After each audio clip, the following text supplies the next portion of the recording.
أعوذ بالله من شرور أنفسنا ومن سيئات أعمالنا ونعوذ بالله من شرور أنفسنا ومن سيئات أعمالنا ونعوذ بالله من شرور أنفسنا ومن سيئات أعمالنا من يهده الله فلا مضل له ومن يضلل فلا هادي له ونشهد أن لا إله إلا الله وحده لا شريك له ونشهد أن سيدنا ومولانا محمدا عبده ورسوله أما بعد فقد قال الله تبارك وتعالى في كلامه المجيد والفرقان الحميد فأعوذ بالله من الشيطان الرجيم بسم الله الرحمن الرحيم ألم نشرح لك صدرك ووضعنا عنك وزرك الذي أنقض ظهرك ورفعنا لك ذكرك فإن مع العسر يسرا إن مع العسر يسرا وقال الله تبارك وتعالى ومن يتوكل على الله فهو حسبه وقال الله تبارك وتعالى ظهر الفساد في البر والبحر بما كسبت أيدي الناس صدق الله العظيم وقال النبي صلى الله عليه وسلم من لزم الاستغفار من كل جعل الله له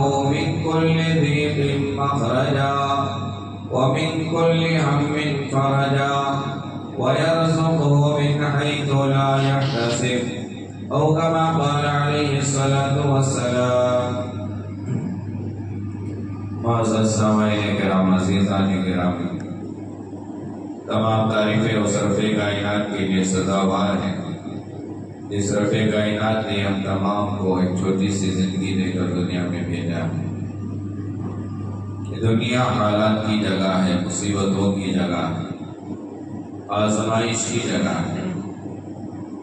انسان جب دنیا میں آتا ہے تو اللہ تعالیٰ انسان پر حالات بھی لاتے ہیں.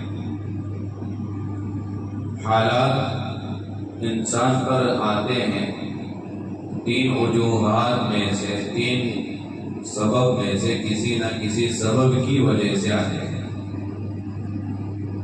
ہمارے ذہن میں یہ بات آ جانی چاہیے کہ حالات صرف کافروں پر، دشمنوں پر نہیں آتے، حالات اللہ کے نیک بندوں پر بھی آتے ہیں. حالات اللہ کے چنندہ برگزیدہ بندوں پر بھی آتے ہیں. حالات اللہ کے معصوم بندوں پر بھی آتے ہیں.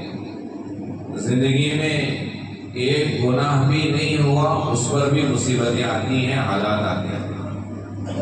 لوگوں کے ذہن میں، دماغ میں یہ بات آتی ہے، لوگ پوچھتے ہیں مولانا نماز پابندی سے پڑھ رہی، زکوٰۃ بھی نکال رہی، روزہ بھی رکھتی، جھوٹ بھی نہیں بول رہے، بہنوں کا حق بھی ادا کیے ہیں، گھر میں تمام کے حقوق ادا کیے ہیں، کسی کا حق نہیں مارا ہے، کبھی ایک روپیہ کسی کا ہم نے کھایا نہیں ہے، لیکن پتہ نہیں کیوں مصیبت روز ہم پر آتی.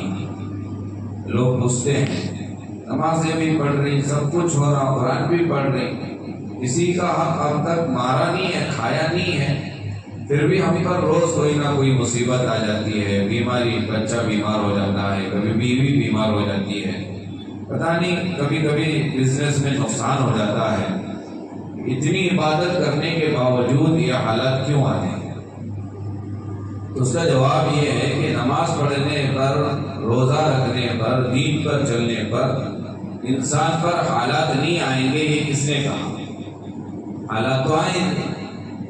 تو تین سبب ہیں، تین ریزن ہیں، تین وجہ ہیں، اور تین میں سے کسی نہ کسی سبب کی بنیاد پر انسان پر مصیبتیں آتی ہیں۔ نمبر 1 ریزن، وجہ، سبب، حالات آنے کے۔ دنیا آزمائش کی جگہ ہے، اللہ آزمانے کے لیے مصیبت لاتا ہے، پرکھنے کے لیے، جانچنے کے لیے، دیکھنے کے لیے اللہ مصیبت لاتا ہے۔ ابھی عفان 2 سال محنت کی ہے، نیٹ کلیئر نہیں ہوا، ایک مصیبت آ گئی، حالات آ گئے۔ اب دماغ میں خیال آتا ہے اسٹوڈنٹس کے کہ ہم نے اتنی محنت کی تھی، ہم نے تہجد نہیں چھوڑا تھا، ہم صدقہ بھی نکالے تھے، تو مولانا سے بھی بار بار بولتے تھے دعا کرو دعا کرو، مولانا کی دعا بھی کام نہیں آئی، فلاں سے کہا ان کی دعا کام نہیں، ماں کی دعا کام نہیں، ابا کی دعا کام نہیں آئی۔